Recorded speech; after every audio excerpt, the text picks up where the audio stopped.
Je suis Monseigneur André Gueye, archevêque nommé de Dakar et présentement administrateur du diocèse de Thiès. Oui, je suis venu en tant qu'invité à ce colloque et ma première impression est vraiment la satisfaction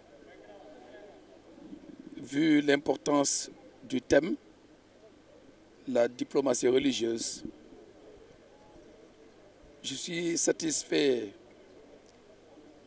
de l'impact que le thème a dans notre pays comme dans le monde. Et c'est pourquoi j'ai quitté Thiès ce matin pour venir prendre part à ce colloque parce que j'apprécie la contribution essentielle de la religion, des religions, dans la construction de la fraternité humaine, dans la construction de la paix mondiale. Je suis donc venu pour soutenir les organisateurs et pour leur exprimer les encouragements de toute l'Église du Sénégal. Attendre les conclusions du forum, du colloque pour se prononcer clairement, mais nous savons tous la place de la religion dans nos vies et la diplomatie trouverait des ressources, les ressources nécessaires, les valeurs spirituelles pour fonder une action qui permette aux hommes de se rencontrer. Parce que c'est ça le rôle, la finalité de la diplomatie, c'est de faire en sorte que les peuples et les nations collaborent et vivent dans la paix. Et cela, c'est l'objectif aussi de la religion, faire en sorte que les hommes soient en paix avec Dieu et en paix les uns avec les autres. C'est pourquoi donc l'action de la religion et de la diplomatie diplomatie et religion doivent converger, doivent collaborer pour l'atteinte de ces objectifs qui fondent l'humanité. Je suis le grand rabbin Moshe Levin. Je suis vice-président de la conférence des rabbins européens et conseiller spécial du grand rabbin de France. Et j'ai l'honneur de représenter le judaïsme à cette conférence exceptionnelle. En termes d'impression c'est la première fois que je viens au Sénégal et à Dakar. J'étais dans beaucoup de pays dans le monde. Je ne connaissais pas bien le modèle sénégalais de coexistence. Et je dois saluer cette très belle initiative à un moment où la violence s'empare de nos écrans, et pas seulement de nos écrans, mais dans nos pays. On voit la violence, on voit les meurtres, on voit quelquefois même commis au nom de Dieu. Organiser une conférence sur la diplomatie religieuse est pour moi quelque chose d'exceptionnel. Beaucoup de conférences sont organisées sur le dialogue, mais sur la diplomatie, comme quoi, et je le disais, religion vient du mot religare, qui signifie relier. La vocation d'une religion, c'est de relier les hommes. Je crois qu'ici, on l'a compris, et je voudrais remercier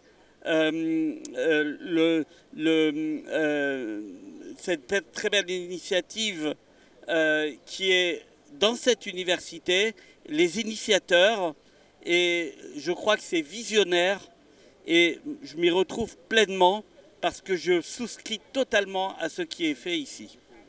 Je viens ici pour la première fois au Sénégal, j'aurai l'occasion et j'ai demandé aussi à me rendre mercredi matin sur l'île de Gorée, parce que je crois qu'il y a les leçons de l'esclavage aussi à prendre pour lutter contre le racisme, contre toute forme de racisme et la dignité humaine. Ici, on a compris ce qu'est la dignité humaine, la coexistence pacifique, et pour moi, c'est très impressionnant. Ou bien l'objectif. L'objectif, on l'avait souligné dernièrement lors de notre rencontre avec la presse à Bambilor. Donc on va juste souligner trois.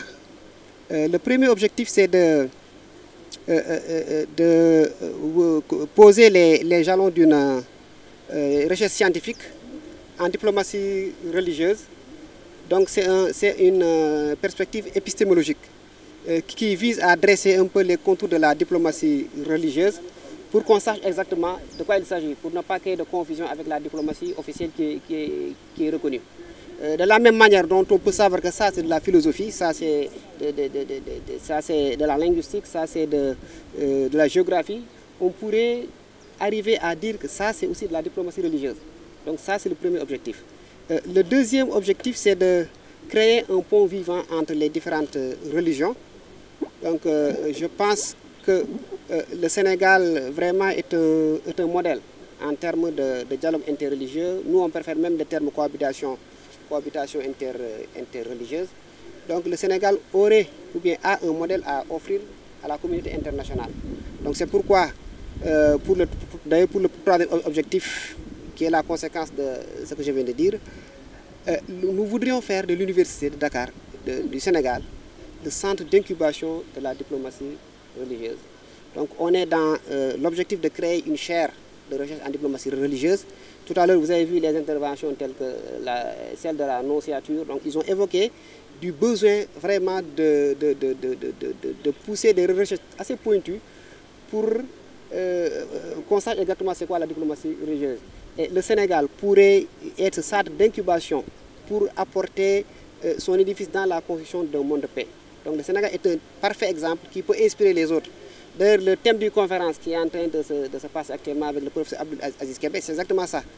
Donc on voudrait montrer que le Sénégal peut être une référence et que les pays qui veulent arriver vraiment à une cohabitation pacifique entre les différentes religions peuvent s'inspirer du modèle sénégalais.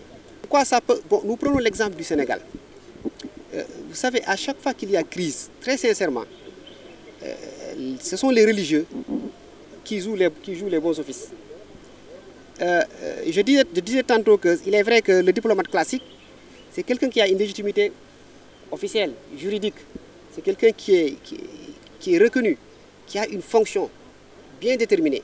Donc il joue cette fonction en fonction du statut qu'on lui reconnaît, en fonction peut-être d'un poste qu'il occupe en tant que diplomate dans un certain pays pour représenter son pays. Le diplomate religieux, c'est vrai qu'il n'a pas cette reconnaissance institutionnelle, mais il a une reconnaissance morale. Aux yeux du public, c'est quelqu'un qui est écouté. Donc l'exemple le plus souvent qu'on cite, c'est celui de Saïd Abdel Aziz Dabakh. C'est vrai qu'on était très petit, mais quand il y a eu cette crise à l'université des travailleurs, donc c'est lui qui avait décanté la situation.